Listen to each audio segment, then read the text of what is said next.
Hi guys, నా పేరు రాము.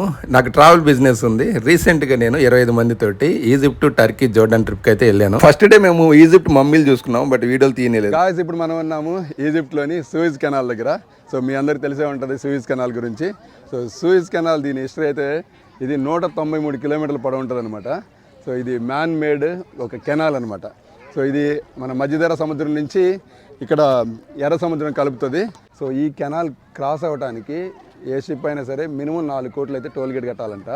So ఈజిప్ట్కి అయితే మెయిన్ ఇదే అనమాట వాళ్ళకి ఇన్కమ్ సోర్స్. ప్రతి 5 నిమిషాలకు ఒక షిప్ అయితే పోతానే ఉంటుంది. ఇంత ముందే పెద్ద కంటైనర్ షిప్ అయితే వెళ్ళింది, మనం కొద్దిలో మిస్ అయ్యాము.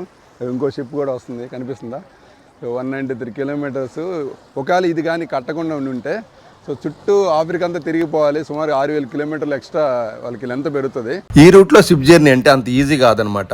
ఈ షిప్ ఓనర్సు, ఈ షిప్ నడిపే కెప్టెన్లు, ఈ షిప్లో పనిచేసే క్రూ మెంబర్స్ అందరూ అనుక్షణం భయంతో ఉంటారనమాట. ఎందుకంటే ఇంతకుముందు ఓన్లీ సోమాలియా దొంగలతోనే భయము.